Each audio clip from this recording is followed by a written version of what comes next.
যে কোনো জিনিস ভাঙলে শব্দ হয়, কিন্তু মন ভাঙলে শব্দ হয় না।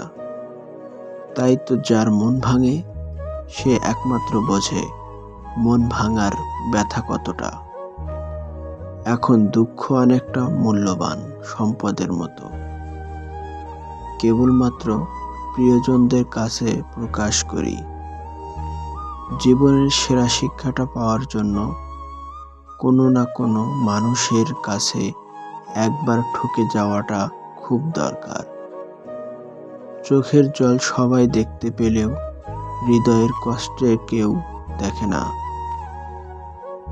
কোনো কিছু পাওয়ার আনন্দ হয়তো কিছুদিন থাকে, কিন্তু কিছু না পাওয়ার বেদনা থাকে সারাটা জীবন।